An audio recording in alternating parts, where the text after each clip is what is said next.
In 2007, the DCSF carried out a major piece of qualitative research on pupil progression, including a report on what great progress looks like in Key Stage 2. Expert advisors from the department visited 20 schools with outstanding rates of progression to find out what lies at the heart of their spectacular improvements. What characterises these schools is they have high expectations of the children. They don't accept excuses like, oh, well, when you look at the estate, we can't expect it of those children. They expect every child, regardless of background, to succeed. The report looked at a number of leadership, school culture and policy areas, as well as assessment. In this programme, we look at some of the common features of teaching and learning and the curriculum. The report refers to all the participating schools. Here we draw on illustrations from one of them. William Ford Church of England Junior School in Essex is located in the centre of a large housing estate with high levels of social deprivation. Around 65% of pupils enter Year 3 at Level 2C or below. In 2007, 93% achieved a Level 4 or above in English and 98% Level 4 or above in maths and science.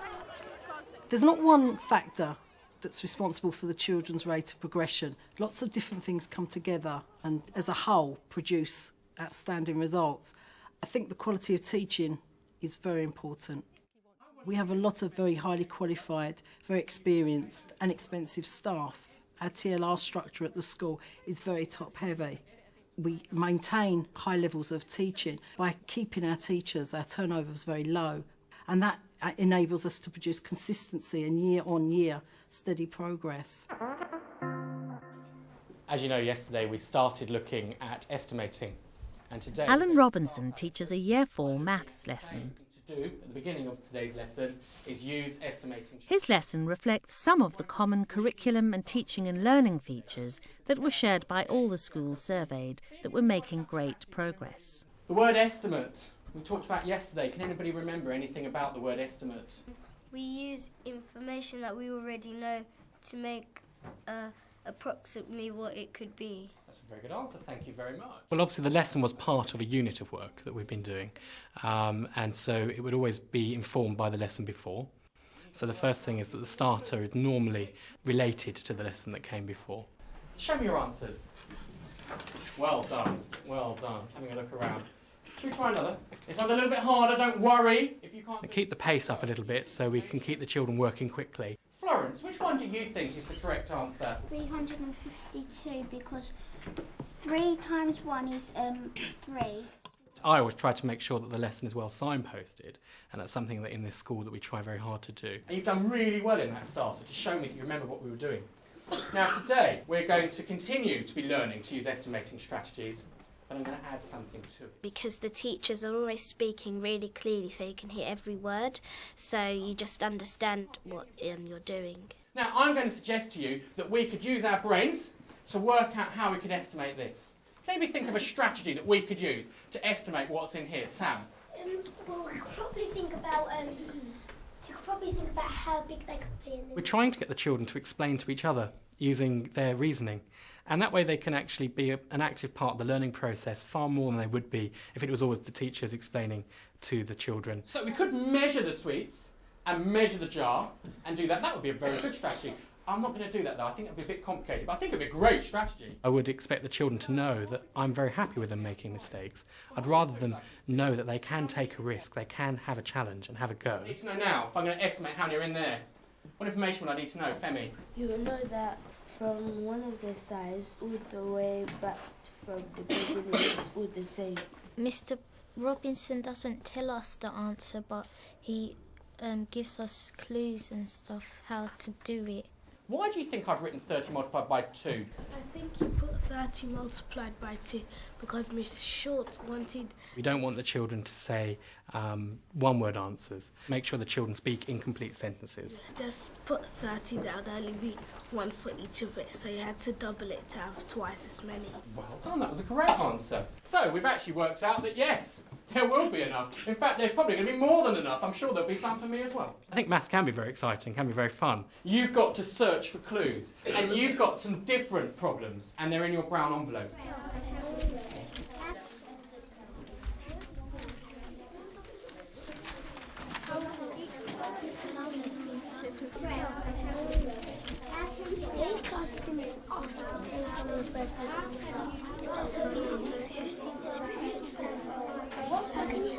So a song is about 5 minutes, a prayer is 2 minutes. 5 add 2, 7. 2 times 7 is 14. 70 add 14 equals 84. And we do, as often as we can, present the maths in real-life situations, using and applying mathematics as one of the key strands of the new national framework. By putting it into the real-life situations, it made it accessible, it made it interesting, it made it fun. About 84 minutes. They're all doing the same learning intention. The partners were not necessarily from the same ability, so they're able to support one another. You didn't look at that part. We weren't paying attention. If there's someone like Sam or Danielle sitting next to me, I'd ask them for a little help. Can you use any estimating strategies to help you do this? Yes. 31 times 2. As we're working on the activities, I would be going around the class and I would focus in on children that I felt needed a little bit of help to get themselves started. Which information have you maybe not paid attention to? Which other clue do you need in each class? So what are you going to have to do now? I think well, it's going to have to be approximately 10 times 4 because it would be... We have a culture of achievement and it's cool to achieve, and our boys in particular are very competitive and support each other. If you've done 10 times 4 instead of 12 times 4, what could you then do afterwards? Just add 8 or... Another 8, and that's another 2 times 4. Teachers expect the best of us, but we know we have to work hard ourselves to get good results in exams and stuff and things like that. Could you tell me, what did you and your partner do? We decided a song was about 5 minutes. Okay. And then we thought a prayer was 2 minutes. They know that they move from one thing to another quite quickly, but they also would know in my lessons that things would be linked to each other, and it helps them to know what maths is going on in the room. 4 years. Well done, that was excellent. We had a slightly different answer. The teachers plan together as teams. They have a day term with non-contact to plan for the up-and-coming term, and they meet weekly to ensure that the children have a consistency of experience. I'm really pleased with the strategies that you have started to use. We plan together, which is very useful because we get to bounce ideas off each other, we get to think of things we wouldn't have otherwise thought of. I want you to remember that the estimate is a judgment, not a guess, and we find the clues in the information, and remember how we started to apply that into real life situations. Thank you very much, you've all worked very hard today. So if we start by, first of all, just to say all the levelling was secure. Every piece. Literacy consultant Elizabeth Lloyd meets every term to discuss writing targets with 2 of the school's Year 6 teachers. The punctuation of sentences was limited. They were using the full stop, the capital letter, occasionally a question mark. I have said to some of my children, you've got to show me that you can actually use these pieces of punctuation, because maybe they can, but unless you show the reader that you can use it, clearly, you know, we can't mark that off as a target achieved. Some of the children in my class have picked up on exclamation marks and they'll put 3. So they're shocking everybody all the way through. Having someone externally to come in and look at our work is incredibly useful, because very often, even when I speak to my colleagues in the year group, things will be thrown up by someone externally that we either had missed or we hadn't noticed. The openings, not very varied. We got a lot of then.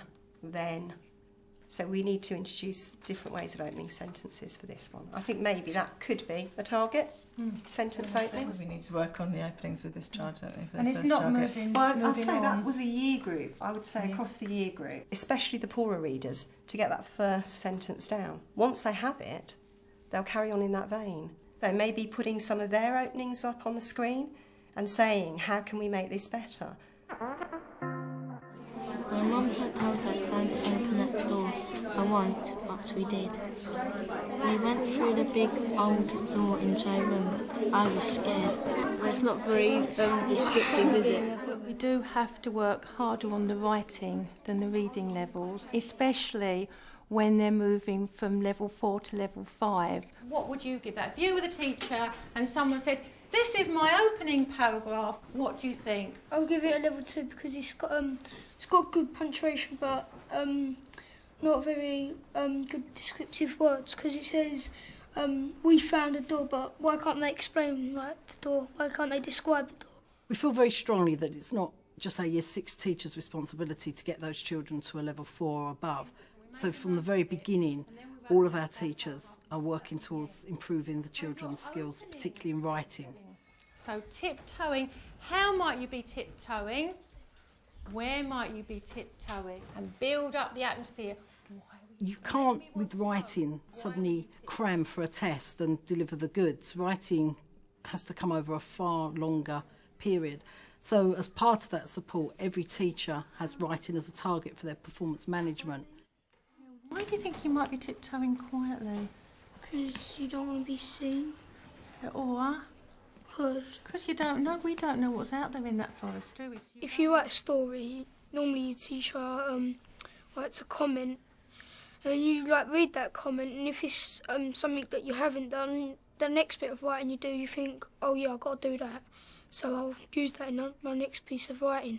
If I had to pick out one single thing that all these schools do, they know to a sub-level how the children are performing, and they know that the children are on trajectory. If I had any recommendation for people watching, adopt tracking is the first thing you should do. We meet every term, myself and the class teacher, and we go through each individual child. We look at the progress they've made during that term, and because I am the consistent person each year, I end up with a full picture of where those children are and what we need to do. It's really exciting to open up your book and see what feedback the teachers have given to you, because you want to know what you got, what is actually the things that you must improve, and gradually you get really, really good at your writing because of those targets. Really noisy. I saw what lay behind the door. It made my hands tremble, and I felt someone was tapping me. And I felt someone tapping me. Yeah. But was anyone there? Yeah. They're very aware independently of their personal targets. And one of the strategies I would use is for them to put a wiggly line under anything they've done that they think has met their target. Tiptoeing silently, I saw an ancient abandoned house. I heard the front door creaking. As the door opened noisily, I saw what lay behind the door. It made my hands tremble, and I felt someone tapping me, but was anyone there? Thank you, Stephen. That's really good. Well done for that. Teachers have the highest expectations of our children. These children have got to get to that level. We are about opening doors and offering our children choices, and unless they leave us able to write and be numerate, then we are actually closing doors. So we have an obligation to ensure that they reach those levels. Sometimes they come in at a very low level and we have to work much harder to get to that higher level, but we don't accept that we won't get there. I think it's important to get a level 4 or a level 5 because you really want to, especially when you're in year 6, you really want to get up to a good secondary school and you want to have a really good report in the end. If you don't really learn nothing, then you're not going to have a good job. You won't be getting good money, and you wouldn't have a really good life.